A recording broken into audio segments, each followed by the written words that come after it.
ನಮಸ್ತೆ ವೀಕ್ಷಕರೇ, ಶಿಲ್ಪಶ್ರೀ ಕ್ರಿಯೇಷನ್ಸ್ಗೆ ಸ್ವಾಗತ. ನಾನು ಶಿಲ್ಪ ಸಂತೋಷ್.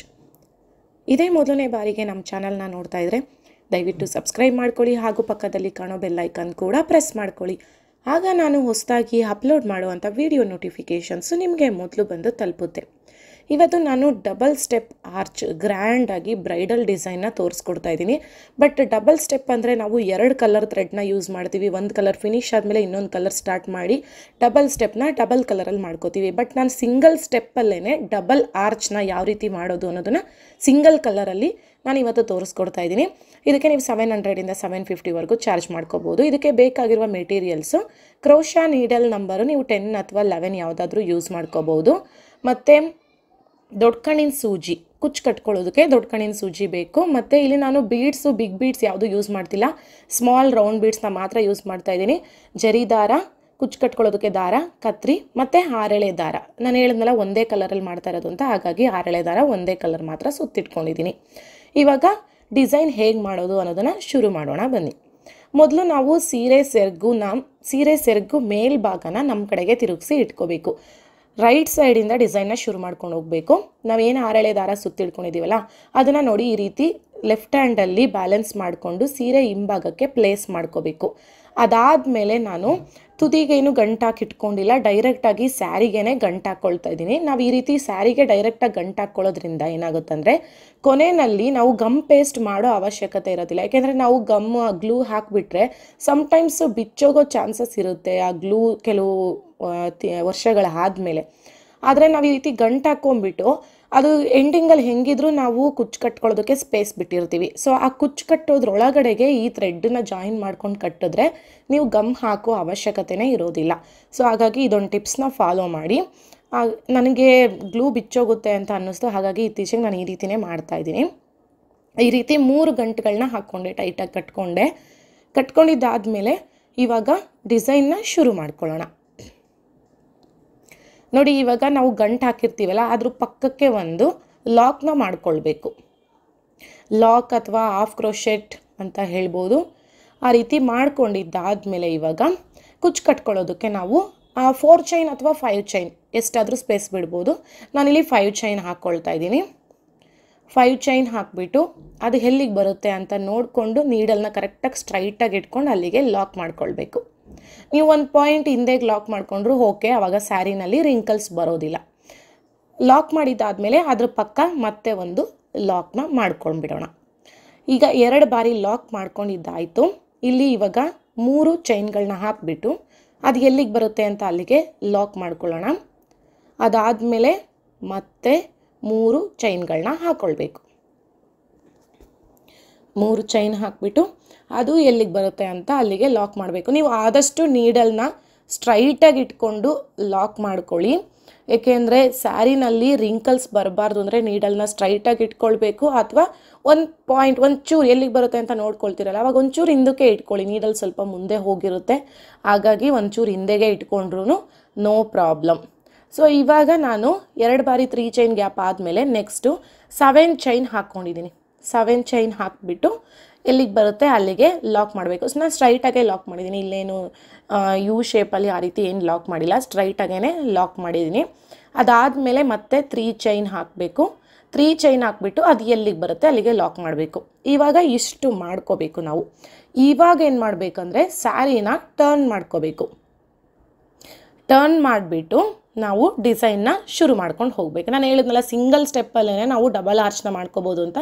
ಸೊ ಹಾಗಾಗಿ ಸೀರೆನ ಟರ್ನ್ ಮಾಡಿಕೊಂಡು 3 ಚೈನ್ ಗ್ಯಾಪ್ ಒಳಗಡೆಗೆ ಒಂದು ಲಾಕ್ನ ಮಾಡ್ಕೊಂಡ್ಬಿಡೋಣ. ಲಾಕ್ ಮಾಡಿದ್ಮೇಲೆ ನಾವಿವಾಗ ಡಬಲ್ ಕ್ರೋಶೆಟ್ನ ಮಾಡ್ಕೊಂಡು ಹೋಗಬೇಕು. ಡಬಲ್ ಕ್ರೋಶೆಟ್ ಕಂಬನ ಡಬಲ್ ಕ್ರೋಶೆಟ್ ಆದರೂ ಮಾಡ್ಬೋದು, ಅಥವಾ ನೀವು ಟ್ರಿಪಲ್ ಕ್ರೋಶೆಟ್ ಕೂಡ ಮಾಡ್ಕೋಬೋದು. ಸೊ ಎರಡೂ ಮಾಡ್ಕೋಬೋದು. ನಾನಿಲ್ಲಿ ಡಬಲ್ ಕ್ರೋಶೆಟ್ಟೇ ಮಾಡ್ತಾಯಿದ್ದೀನಿ. ಡಬಲ್ ಕ್ರೋಶೆಟ್ಟು ಅದರೊಳಗಡೆಗೆ ನಿಮಗೆ ಎಷ್ಟು ಕಂಬಗಳು ಇಡಿಸುತ್ತೆ ನೋಡ್ಕೊಳ್ಳಿ. 15, 16, 17 ಅಷ್ಟು ಕಂಬಗಳನ್ನ ಇಡಿಸುತ್ತೆ. ಸೊ ನಿಮಗೆ ನೀವು ಹಾಕಿರೋವಂಥ 7 ಚೈನ್ ಗ್ಯಾಪಲ್ಲಿ ಎಷ್ಟು ಡಬಲ್ ಕ್ರೋಶೆಟ್ಗಳು ಇಡಿಸುತ್ತೆ, ಎಷ್ಟು ಕಂಬಗಳು ಇಡಿಸುತ್ತೆ ಅಂತ ನೋಡ್ಕೊಂಡು ಮಾಡ್ಕೊಳ್ಳಿ. ನಾನಿಲ್ಲಿ 16 ಕಂಬಗಳನ್ನ ಮಾಡ್ಕೊಂಡಿದ್ದೀನಿ. ಇವಾಗ ಕಂಬಗಳು 16 ಮಾಡ್ಕೊಂಡಿದ್ದಾದಮೇಲೆ ನೆಕ್ಸ್ಟು 3 ಚೈನ್ ಗ್ಯಾಪ್ ಒಳಗಡೆಗೆ ಒಂದು ಲಾಕ್ ಮಾಡಬೇಕು. ಆಮೇಲೆ ಲಾಕ್ ಮೇಲೆ ಒಂದು ಲಾಕ್ನ ಮಾಡಬೇಕು. ಸೊ 2 ಬಾರಿ ಲಾಕ್ ಮಾಡಿದ ಮೇಲೆ 3 ಚೈನ್ ಹಾಕಿಬಿಟ್ಟು ನೆಕ್ಸ್ಟ್ ಲಾಕ್ ಮೇಲೆ ಲಾಕ್ನ ಮಾಡಬೇಕು. ಲಾಕ್ ಮೇಲೆ ಲಾಕ್ ಮಾಡ್ಬೋದು ಅಥವಾ 2 ಲಾಕ್ ಮಧ್ಯಕ್ಕೂ ಲಾಕ್ ಮಾಡ್ಬೋದು. ಸೊ 3 ಚೈನ್ ಹಾಕಿ ಲಾಕ್ ಮಾಡಿದ್ಮೇಲೆ ಸೀರೆನ ಮತ್ತೆ ಟರ್ನ್ ಮಾಡಬೇಕು ರೈಟ್ ಸೈಡ್ಗೆ. ಇವಾಗ ಮತ್ತೆ ಡಿಸೈನ್ನ ಶುರು ಮಾಡ್ಕೊಂಡು ಹೋಗಬೇಕು. ಈಗ ನೋಡಿ ಆ 3 ಚೈನ್ ಹಾಕಿರ್ತೀರಲ್ಲ ಅದರೊಳಗಡೆಗೆ ಒಂದು ಲಾಕ್ನ ಮಾಡ್ಕೊಳ್ಳೋಣ. ಲಾಕ್ನ ಮಾಡಿಬಿಟ್ಟು ನಾವಿವಾಗ ನಮಗೆ ಇಲ್ಲಿ ನೋಡಿ ಆರ್ಚ್ ಮೇಲ್ಗಡೆಗೆ ನಿಮಗೆ ಚಿಕ್ಕ ಚಿಕ್ಕದಾಗಿ ಹೋಲ್ಸ್ಗಳು ಕಾಣಿಸ್ತಾ ಇರುತ್ತೆ ಅಲ್ಲ, ಅದ್ರ ಮೇಲ್ಗಡೆಗೆ ಅದರೊಳಗಡೆಗೆ ಒಂದೊಂದು ಹೋಲ್ಗೆ ಒಂದೊಂದು ಕಂಬನ ಮಾಡಬೇಕು. ಇಲ್ಲೂ ಕೂಡ ಡಬಲ್ ಕ್ರೋಶೆಟ್ಟೆ ಮಾಡ್ತಾ ಇರೋದು. ಆಮೇಲೆ ಒಂದು ಕಂಬ ಆದಮೇಲೆ ಒಂದು ಸ್ಮಾಲ್ ಬೀಡನ್ನ ಆ್ಯಡ್ ಮಾಡಬೇಕು. ಬೀಡನ್ನ ಆ್ಯಡ್ ಮಾಡಿ, ಬೀಡ್ ಬೇಡ ಅನ್ನೋರು ಬೇಕಾದರೆ ಬೀಡೇ ಯೂಸ್ ಮಾಡಿದ್ರು ಆಗುತ್ತೆ, ಬೀಡ್ ಹಾಕಲೇಬೇಕಂತಿಲ್ಲ. ಬೀಡನ್ನ ಸ್ಕಿಪ್ ಮಾಡಿಬಿಟ್ಟು ಕಂಬ ಮಾಡಿದ್ಮೇಲೆ ಪಿಕೌಟ್ ಮಾಡೋದು. ಕಂಬ ಬೀಡನ್ನ ಆ್ಯಡ್ ಮಾಡಿಬಿಟ್ಟು 3 ಚೈನ್ ಹಾಕಿಬಿಟ್ಟು ಕಂಬದ ಮೇಲ್ಗಡೆಗೆ ಲಾಕ್ ಮಾಡ್ತಾ ಇದ್ದೀನಿ. ನೀವು ಬೇಡ ಅಂದರೆ ಡೈರೆಕ್ಟಾಗಿ 3 ಚೈನ್ ಹಾಕಿ ಕಂಬದ ಮೇಲ್ಗಡೆಗೆ ಲಾಕ್ ಮಾಡ್ಕೊಳ್ಳಿ. ಇವಾಗ ನಾವು ಒಂದೊಂದು ಏನು ಕಂಬ ಇದೆ ಅದ್ರ ಮೇಲ್ಗಡೆಗೆ ಒಂದೊಂದು ಕಂಬನ ಮಾಡ್ಕೊಂಡು ಹೋಗ್ತಾ ಇದ್ದೀವಿ. ಸೊ ಒಂದೊಂದು ಕಂಬ ಆದಮೇಲೂ ಒಂದೊಂದು ಬೀಡನ್ನ ಆ್ಯಡ್ ಮಾಡಬೇಕು, ಪಿಕೌಟ್ ಡಿಸೈನ್ ಮಾಡ್ಕೊಂಡು ಹೋಗಬೇಕು. ಬೀಡನ್ನ ಆ್ಯಡ್ ಮಾಡಿ ಆಮೇಲೆ ಅದು 3 ಚೈನ್ ಹಾಕಿಬಿಟ್ಟು ನೆಕ್ಸ್ಟು ಕಂಬದ ಮೇಲ್ಗಡೆಗೆ ಲಾಕ್ ಮಾಡೋದು. ಈ ರೀತಿ ಒಂದೊಂದು ಏನು ನಿಮಗಲ್ಲಿ ಹೋಲ್ಸ್ಗಳು ಕಾಣಿಸ್ತಾ ಇದೆಯಲ್ಲ ಅದಕ್ಕೆ ಒಂದೊಂದು ಕಂಬಗಳನ್ನ ಮಾಡ್ಕೊಳ್ತಾ ಹೋಗಬೇಕು. ತುಂಬಾ ಈಸಿಯಾಗಿ ನಾವು ಒಂದೇ ಸ್ಟೆಪ್ಪಲ್ಲಿ ಡಬಲ್ ಆರ್ಚ್ನ ಮಾಡ್ಬೋದು. ಮತ್ತು ಆರ್ಚ್ಗಳು ಕೂಡ ತುಂಬ ದೊಡ್ಡನಾಗಿ ಬರುತ್ತೆ ನಿಮಗೆ. ಇದು ಫಿನಿಶಿಂಗ್ ಆದಮೇಲಂತೂ ತುಂಬಾ ಚೆನ್ನಾಗಿತ್ತು. ಇದು ಒಂಥರ ಪ್ಲೇನ್ ಸ್ಯಾರಿ ಟೈಪಲ್ಲಿ ಚೆನ್ನಾಗಿತ್ತು ಸೀರೆ. ಅದು ಕಲರ್ ಕಾಂಬಿನೇಷನ್ ಕೂಡ ನನಗೆ ತುಂಬ ಇಷ್ಟ ಆಯ್ತು. ನೋಡಿ ಇವಾಗ ಎಂಡಿಂಗಲ್ಲಿ ನಾನೇನು ಲಾಕ್ ಮಾಡ್ತಾಯಿದ್ದೀನಿ ಅಂದರೆ ನಾವೇನು 3 ಚೈನ್ ಹಾಕಿದ್ವಿ ಅಲ್ಲ ಆ 3 ಚೈನಿಗೆ ನಾನು ಲಾಕ್ ಮಾಡ್ತಾಯಿದ್ದೀನಿ. 3 ಚೈನ್ ಹಾಕ್ಬಿಟ್ಟು ಲಾಕ್ ಮಾಡಿದ್ವಿ ಅಲ್ಲ ಆ ಲಾಕಿಗೆ ಒಂದು ಕಂಬನ ಮಾಡಿಬಿಟ್ಟು ನಾನಿಲ್ಲಿ ಸೀರೆಗೆ ಲಾಕ್ ಮಾಡಿಕೊಂಡೆ. ಯಾಕೆಂದರೆ ಅದು ನಮಗೆ ಬೇಸ್ ಲೈನ್ ಥರ ಬರುತ್ತೆ. ಲಾಸ್ಟಲ್ಲಿ ಏನು ಬೀಡನ್ನ ಆ್ಯಡ್ ಮಾಡೋಂಗಿಲ್ಲ. ಸೊ ಲಾಸ್ಟಲ್ಲಿ ಬೀಡನ್ನ ಆ್ಯಡ್ ಮಾಡೋದು ಬೇಡ.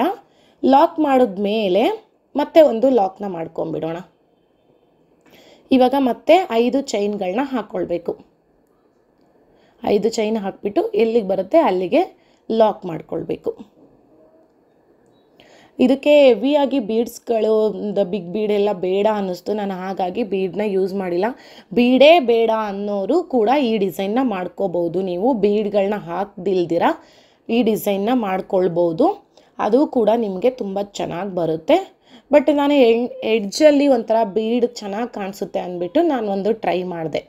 ಇವಾಗ ಸೇಮು ನಾವು ಡಿಸೈನ್ನ ಕಂಟಿನ್ಯೂ ಮಾಡ್ಕೊಂಡು ಹೋಗಬೇಕು. 3 ಚೈನ್ 2 ಟೈಮ್ಸ್ ಹಾಕಬೇಕು. ಅದಾದಮೇಲೆ 7 ಚೈನ್ ಹಾಕಿಬಿಟ್ಟು ಮತ್ತೆ 3 ಚೈನ್ ಹಾಕಿ ಸೀರೆನ ಟರ್ನ್ ಮಾಡ್ಕೊಳ್ಳಿ. 16 ಡಬಲ್ ಕ್ರೋಶೆಟ್ನ ಮಾಡಿಬಿಟ್ಟು ಮತ್ತೆ 3 ಚೈನ್ ಹಾಕಿಬಿಟ್ಟು ಸೀರೆನ ಟರ್ನ್ ಮಾಡಿಕೊಂಡು ಆಮೇಲೆ ಒಂದೊಂದು ಕಂಬದ ಮೇಲ್ಗಡೆಗೆ ಒಂದೊಂದು ಕಂಬಗಳನ್ನ ಮಾಡಿಕೊಂಡು ಬೀಡ್ ಆ್ಯಡ್ ಮಾಡಿಕೊಂಡು ಈ ರೀತಿನಲ್ಲಿ ಆರ್ಚ್ಗಳನ್ನ ಮಾಡ್ಕೊಂಡು ಹೋಗಬೇಕು. ನೋಡ್ತಾ ಇದ್ದೀರಲ್ಲ ಎಷ್ಟು ದೊಡ್ಡದಾಗಿ ಆರ್ಚ್ಗಳು ಬಂದಿದೆ ಅಂತ. ಸೊ ಇವಾಗ ಇದಕ್ಕೆ ನಾನು 167 ದಾರದಿಂದ ಕುಚ್ಚುಗಳನ್ನ ಕಟ್ಟಿದ್ದೀನಿ. ತುಂಬಾ ಚೆನ್ನಾಗಿ ಬಂದಿತ್ತು. ಫೈನಲ್ ಆಗಿ ಅಂತೂ ತುಂಬಾ ಸೂಪರಾಗಿತ್ತು ಡಿಸೈನು. ಸಿಂಗಲ್ ಕಲರ್ನ ಸಿಂಗಲ್ ಸ್ಟೆಪ್ಪಲ್ಲಿ ನಾವು ಡಬಲ್ ಆರ್ಚ್ನ ಯಾವ ರೀತಿ ಮಾಡೋದು ಅನ್ನೋದನ್ನು ನಾನು ಇವತ್ತು ನಿಮಗೆ ತೋರಿಸ್ಕೊಟ್ಟಿದ್ದೀನಿ. ಇದಕ್ಕೆ ಬೇಕಾದರೆ ನೀವು ಆ ಬೀಡ್ಗಳ ಮೇಲ್ಕೆ ಸ್ಟೋನ್ ಚೈನ್ನ ಕೂಡ ಅಂಟಿಸ್ಕೋಬೋದು. ಆವಾಗ ಗ್ರ್ಯಾಂಡ್ ಬೇಕು ಅನ್ನೋರು ಅವಾಗ ಇನ್ನೂ ಗ್ರ್ಯಾಂಡಾಗಿ ಅನಿಸುತ್ತೆ.